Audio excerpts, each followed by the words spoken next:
Okay, guys, time for community round. So, Amog, we'll be firing with you, the questions which have been posted on Cricket Graph by our budding aspirant cricketers. So, the first one comes from Japjit Randhawa, who himself is a Mumbai University player.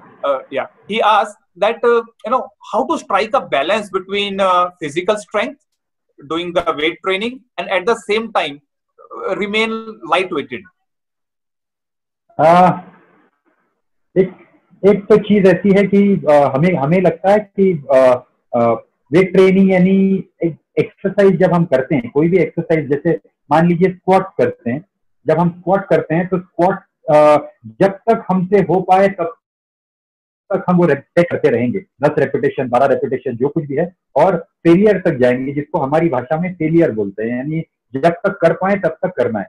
ये as a cricketer, ये body builders के लिए सही है, लेकिन as a cricketer, अगर आपको as a cricketer करना है तो फेलियर तक जाने की जरूरत नहीं है।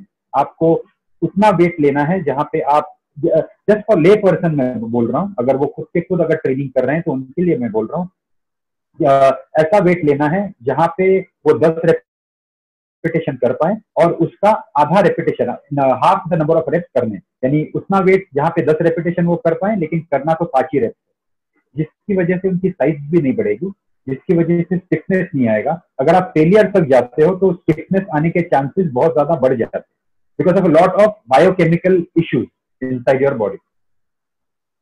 True. Well, Amog, Shubham Inkar from Mumbai asked that why do fast bowlers they require more workout for their back? Actually अगर आप मुझसे पूछें तो बैक से ज्यादा उनको फास्ट बॉलर्स को बैक के ऊपर कब फोकस करना पड़ता है, जब उनकी हिप में मोबिलिटी नहीं है।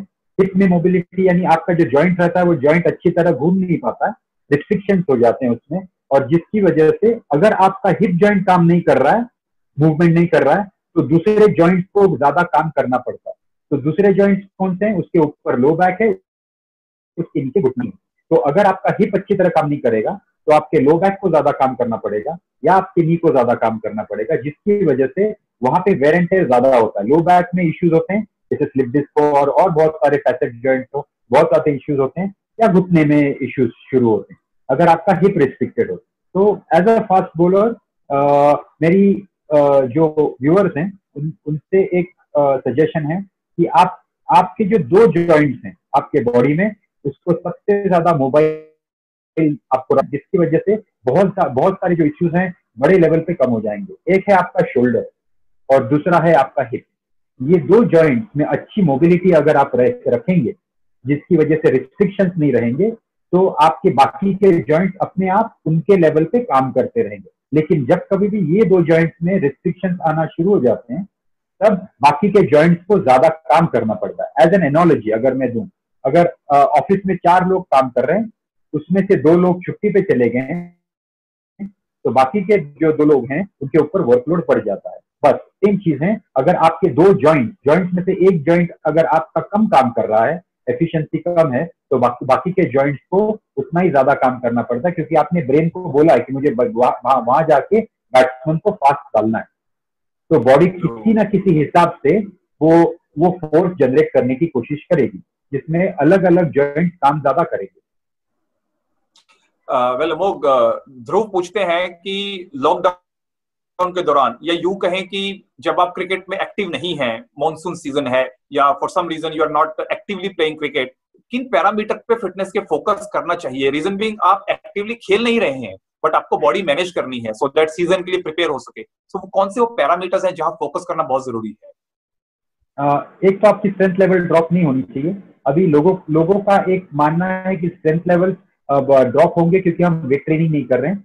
वेट ट्रेनिंग की जरूरत नहीं है, वेट की जरूरत नहीं है। आप बॉडी वेट को लेके आप एक्सरसाइज को प्रोग्रेस या रिग्रेस कर सकते हो। एज एन एग्जांपल मैं अगर आपको दूं तो एक पुशअप का एग्जांपल दूंगा। तो आपके पास वेट नहीं है या जिम ओपन नहीं है जहां पे जाके आप बेंच प्रेस कर सकोगे, तो आप कौन से एक्सरसाइज कर सकोगे? पुशअप, जो बेंच प्रेस को मिमिक करता है या वही मसल्स पार्टिसिपेट करते हैं। तो बहुत सारे लोग जमीन पे पुशअप्स नहीं कर पाते, तो उनको रिग्रेस कैसे करना है, एक्सरसाइज को थोड़ा कम इंटेंस कैसे बनाना है, तो start off with wall pushup, हाथ वॉल पे, जमीन पे। अगर वो आसान है तो हाथ बेड पे रखोगे आप, पैर जमीन पे रखोगे। वो अगर आसान हो गया तो एक आपका स्टेयरकेस का एक स्टेप रहेगा, उसके ऊपर हाथ रहेगा और पैर जमीन पे रहेगा। इस तरीके से आप प्रोग्रेस करते हुए जाओगे एक्सरसाइज। और एक अगर ऐसा एक बंदा कोई है या ऐसी लड़की है जो बोलते हैं कि भाई मेरा फ्लोर पे तो पुशअप्स हो जाते हैं, तो अभी आप पैर एलिवेट करना शुरू कर दो, आपके पैर ऊपर ऊपर लेके जाना शुरू कर दो, उसकी वजह से और इंटेंसिटी बढ़ेगी।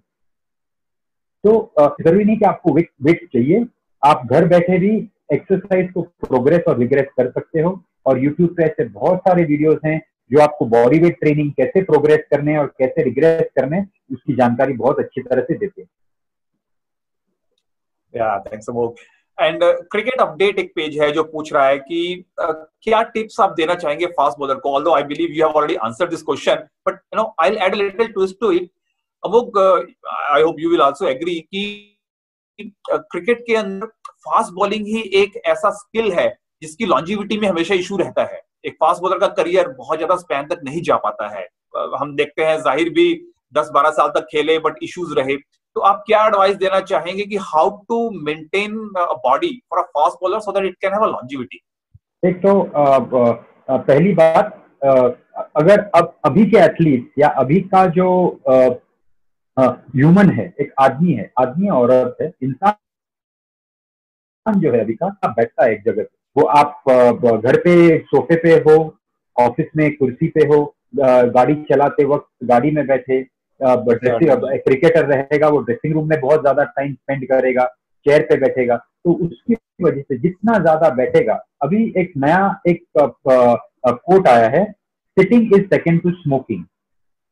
तो एक तो sitting is second to smoking. जितना ज्यादा आदमी बैठेगा उतना ज्यादा रिस्ट्रिक्शंस बॉडी में आएंगे, और बैठोगे तो हिप में ज्यादा रिस्ट्रिक्शंस आते हैं। और मैंने अभी एक थोड़े टाइम पहले बोला कि अगर आपके हिप में रिस्ट्रिक्शंस हैं तो आपके बाकी के जॉइंट ज्यादा काम करेंगे टू ब्रिंग अबाउट, जो आपने ब्रेन को बोला है कि मुझे भाई इतना तेज बॉल डालना है, तो पोस्ट प्रोडक्शन के लिए बाकी के जॉइंट ज्यादा काम करेंगे। तो आपको बैठना कम है, at any given point in time एक जगह पे 15 मिनट से ज्यादा नहीं बैठना है। अगर आप बैठोगे तो खड़े हो जाओ, थोड़ा वॉक करके आओ, थोड़े स्ट्रेच करो हिप के, और वापस आके वापस बैठो, जो आप काम कर रहे हो वो कर सकते हैं। लेकिन आप एक जगह पे 2 घंटे, 3 घंटे, 2.5 घंटे अगर आप बैठोगे तो it is going to increase restriction. और वो रिस्ट्रिक्शन आप जब वेट ट्रेनिंग करते हो, स्क्वाट्स करते हो हेवी वेट के साथ, तो वो रिस्ट्रिक्शंस उभर के आते हैं और तब जाके ज्यादा इंजरीज होती हैं। तब क्रिकेटर सोचता है कि भाई मैं इतने साल से कर रहा था लेकिन अचानक से इंजरी हो गई। लेकिन वो इंजरी हुई क्यों? क्योंकि वो रिस्ट्रिक्शंस आपने अपने बॉडी में पैदा हो गए because of long sitting hours. एक तो वो चीज मैं कहना चाहूंगा। दूसरी चीज, एथलीट प्रैक्टिस के बाद अपना कूल डाउन जो है वो इग्नोर करते हैं, निगलेक्ट करते हैं। हाँ, उसकी वजह से आपके बॉडी में जो वेस्ट प्रोडक्ट तैयार हुए हैं, जो स्टिफनेस, टाइटनेस तैयार हुआ है, तो वो अपने को निकालना है। तो उसकी वजह से आपका कूल डाउन उतना ही इंपॉर्टेंट है जितना आपका कूल डाउन बोलिए या वार्म डाउन बोलिए। बहुत अलग अलग टर्मिनोलॉजीज आई हैं, लेकिन बोलने का मतलब एक ही हो जाता है। वार्म अप की जितना ही इंपॉर्टेंट है, जितना वार्म अप इंपॉर्टेंट है उतना ही कूल डाउन भी इंपॉर्टेंट, उतना ही इंपॉर्टेंट। वेल अमोघ, हमारे कॉर्पोरेट लेवल पे जब बड़ी क्रिकेटर्स खेलते हैं तो उतना वक्त नहीं दे पाते फिजिकल कंडीशनिंग को बॉडी की। And you know they may be playing hardly 3 to 4 matches in the whole month, so they don't get time and you know they are unable to give that much weightage to their conditioning programs. उसके लिए आप क्या recommendation देना चाहेंगे so that they can be in shape at least to you know keep on playing? Right, तो जब कभी भी वो क्रिकेट की प्रैक्टिस तो करते ही रहेंगे हफ्ते में 3-4 बार। तो क्रिकेट की प्रैक्टिस जब 4 बार, मान लीजिए कि 4 बार हफ्ते में 4 बार क्रिकेट की प्रैक्टिस कर रहे हैं, तो ग्राउंड का जो कंडीशनिंग वर्क है, रनिंग वर्क है, वो हफ्ते में 2 बार उसमें होगा। बैक टू बैक सेशंस नहीं होने चाहिए, एक उसके ऊपर उनको ध्यान रखना है। यानी 2 रनिंग सेशंस ट्यूसडे और वेडनेसडे को नहीं होंगे, मंडे और फ्राइडे को होंगे या ट्यूसडे और थर्सडे को होंगे। बीच में एक दिन का गैप होना जरूरी है। तो कंडीशनिंग, ग्राउंड कंडीशनिंग, जहां पे हम लॉन्ग डिस्टेंस रनिंग बोले, रनिंग बोले, शटल रनिंग बोले, स्प्रिंट वर्क बोले, एजिलिटी बोले, ये चीज। स्ट्रेंथनिंग के बारे में अगर बात करें तो दूसरे 2 दिन वो स्ट्रेंथनिंग कर सकते हैं ऑन द ग्राउंड, आपको जिम जाने की जरूरत नहीं है। मैंने अभी बोला कि बॉडी वेट एक्सरसाइजेस के साथ बहुत अच्छी ट्रेनिंग हो सकती है। आपको सिर्फ एक चीज चाहिए, वो है आपका पुलअप के लिए एक पुलअप बार। अगर आप उसका इंतजाम अगर ग्राउंड पे हो सकता है तो आपका पूरा प्रोग्राम आप ग्राउंड से ही कंप्लीट करके आप घर जा सकते हैं। उसके बाद आपको कुछ करने की जरूरत नहीं पड़ेगी। और अगर आप शिवाजी पार्क बोलें तो शिवाजी पार्क के एक कोने में पब्लिक के लिए एक एक्सरसाइज का, एक बॉडी वेट एक्सरसाइज का इक्विपमेंट लगाया हुआ है। ऐसे बहुत सारे वर्ली सीटेज पे भी लगा हुआ है। तो ऐसे ग्राउंड पे अगर आप प्रैक्टिस कर रहे हैं तो ऑलरेडी वो रेडीली अवेलेबल है वहां पे। वो शिवाजी पार्क की आपने बात की, कामत मेमोरियल विकेट के ठीक पीछे है वो। एंड जहां पर हम जब भी जाते हैं तो वहां पर देखते हैं कि people are doing the pull ups and the chin ups and all that. या अमोघ, T20 एक फॉर्मेट है, टेस्ट मैच एक फॉर्मेट है, so what do you feel, एक फॉर्मेट का रिक्वायरमेंट फिजिकल कंडीशनिंग को लेकर डिफरेंट रहता है, शॉर्टर फॉर्मेट में ज्यादा पावर, ज्यादा एजिलिटी चाहिए होती है, शायद टेस्ट क्रिकेट में आपकी एक बॉडी की एंड्योरेंस लॉन्जिविटी के लिए चेक होती है, 5-6 घंटे आपको बिताने होते हैं एज अ बैट्समैन विकेट के ऊपर। सो कैसे ये डिफर करता है ये fitness regime? Fitness regime in terms of exercise तो डिफर नहीं करेगा, क्योंकि अगर आप देखोगे फास्ट बॉलर वो अगर T20 में भी डाल रहा है या टेस्ट मैच में भी डाल रहा है, उसको अगर वो 95 माइल्स एन आवर या 145 किलोमीटर एन आवर के स्पीड से अगर डाल रहा है तो वो ऐसे नहीं सोचेगा कि मुझे टेस्ट मैच में 130 किलोमीटर के स्पीड से डालना है, मुझे 145 से ही डालना है।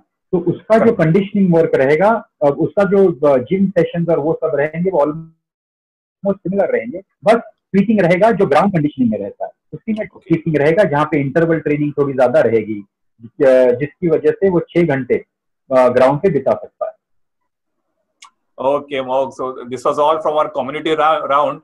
And you know what, I also feel इस लॉकडाउन ने अगर हमें कुछ सिखाया है तो बहुत कुछ पॉसिबल है कंफाइंड एनवायरनमेंट में भी अपने बॉडी को संभालना, उसको मेंटेन करना और उसको इम्प्रूव करना।